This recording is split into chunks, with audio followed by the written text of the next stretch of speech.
আসসালামু আলাইকুম। আজকে আমি নারকেল দিয়ে চিংড়ি রান্না করব। তারপর এগুলোর জন্য কি কি নিয়েছি দেখো। পেঁয়াজ নিয়েছি, মরিচ, ধনিয়া, টমেটো, হলুদ, লবণ, জিরা আর তো নারকেল চিংড়ি আছে। হ্যাঁ, এখন এগুলি রান্না করব, তোমরা দেখতে। নারকেলটা কিভাবে মানে পাটাতে পিষবে নাকি কিভাবে না, ব্লেন্ডারে ব্লেন্ড করে নিব। ও, এখন তো ব্লেন্ডার বাইরে গেছে। আমাদের মা মারা তো পাটার মধ্যে পিষে খাইতো। হ্যাঁ, সেদিন চলে গেছে। আচ্ছা, ঠিক আছে, দেখা যাক কেমন হয়। পাক করেও দেখি, আমরা খাবো ইনশাআল্লাহ কেমন হয়। ঠিক আছে, তাহলে পাক আমি রান্না করতে থাকি, তোমরা দেখতে থাকো। আচ্ছা,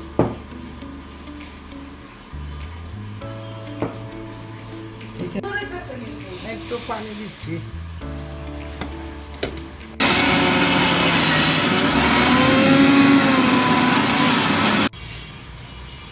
ব্লেন্ড করেছি, এখন এই যে রান্না করতে যাব।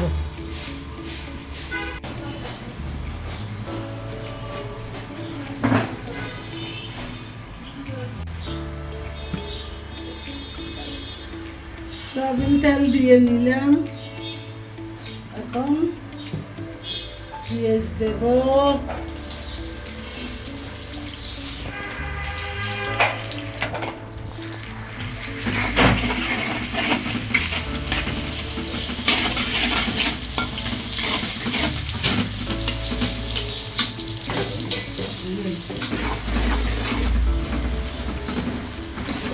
একটু পেঁয়াজটা হয়ে গেলে টমেটো দেব।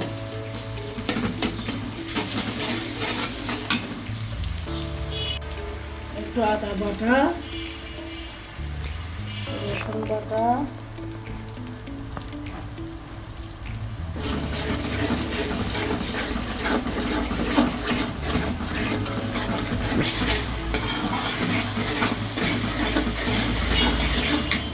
তারপর টমেটোটা দিব, কাঁচামরিচ, টমেটো দিলাম।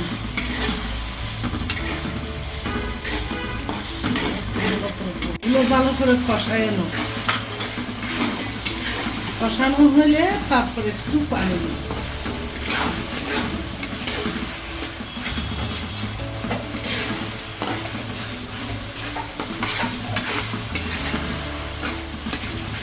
নারকেল বাটা,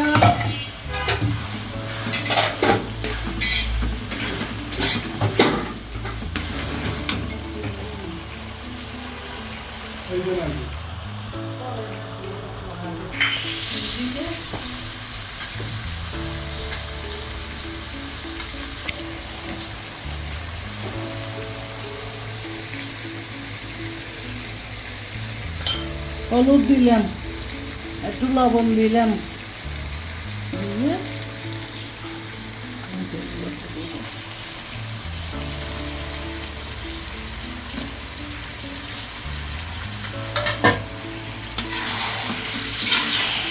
ভেজে তুলে নিব। তারপর নারকেল বাটা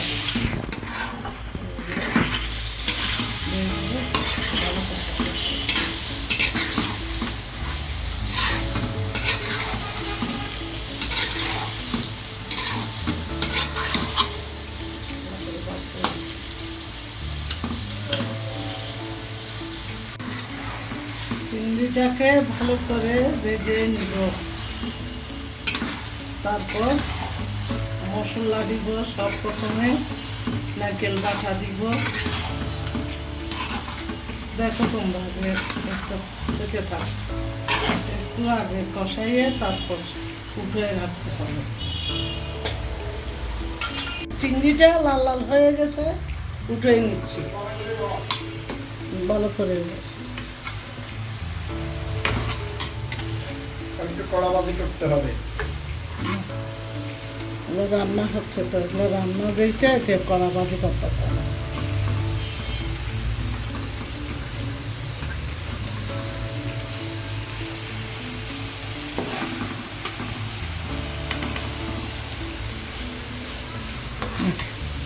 হয়ে গেছে।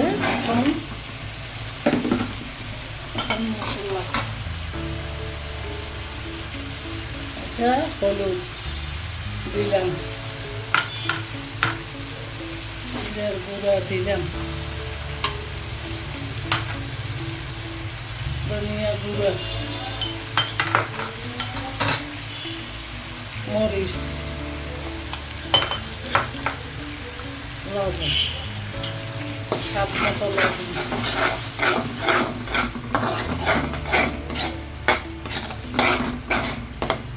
একটু পানি দিলাম, মশলাটা হবে তো।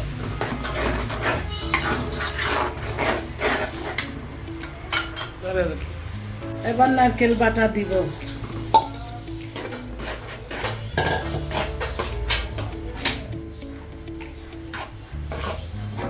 তেজপাতা দিলাম,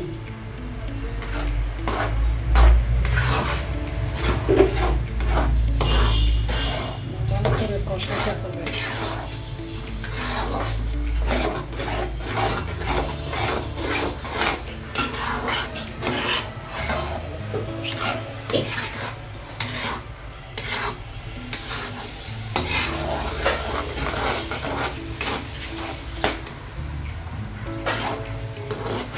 পানি দিই, কষাইতে হবে তো ভালো করে।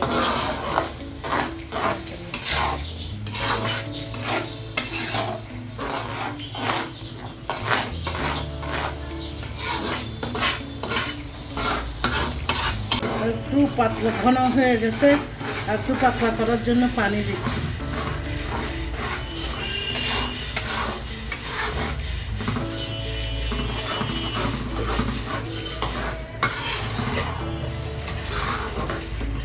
কষানো হয়ে গেছে, চিংড়িটা দিব, দিয়ে ভালো করে দিয়ে ভালো করে নাড়াচাড়া করে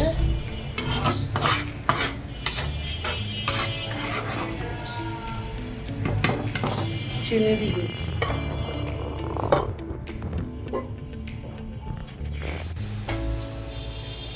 একটু সামান্য চিনি দিব,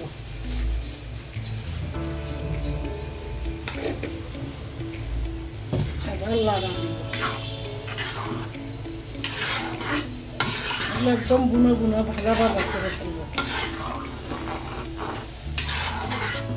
আচ্ছা, এবার ঢেকে দেবো।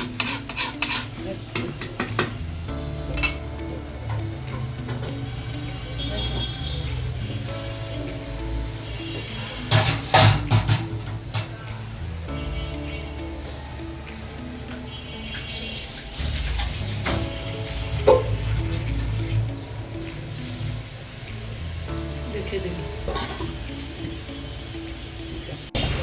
কম দিয়ে ঝোল কম দিয়ে ভাজা হবে। ধনিয়া পাতা দিব, গরম মশলা দিব,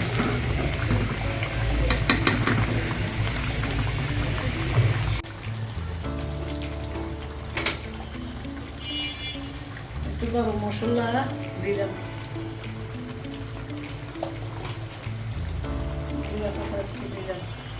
একটু লাড়া দিই। ওই যে কপিগুলো কাটায় রাখতেছে, দিয়ে নামিয়ে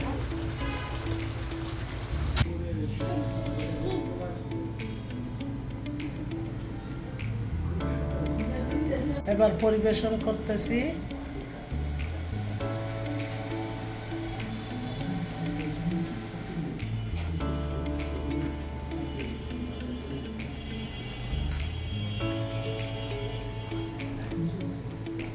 বাসায় বানিয়ে খাবেন, আর আমার চ্যানেলটাকে ভালো লাগলে সাবস্ক্রাইব করবেন, আমার সাথে থাকবেন।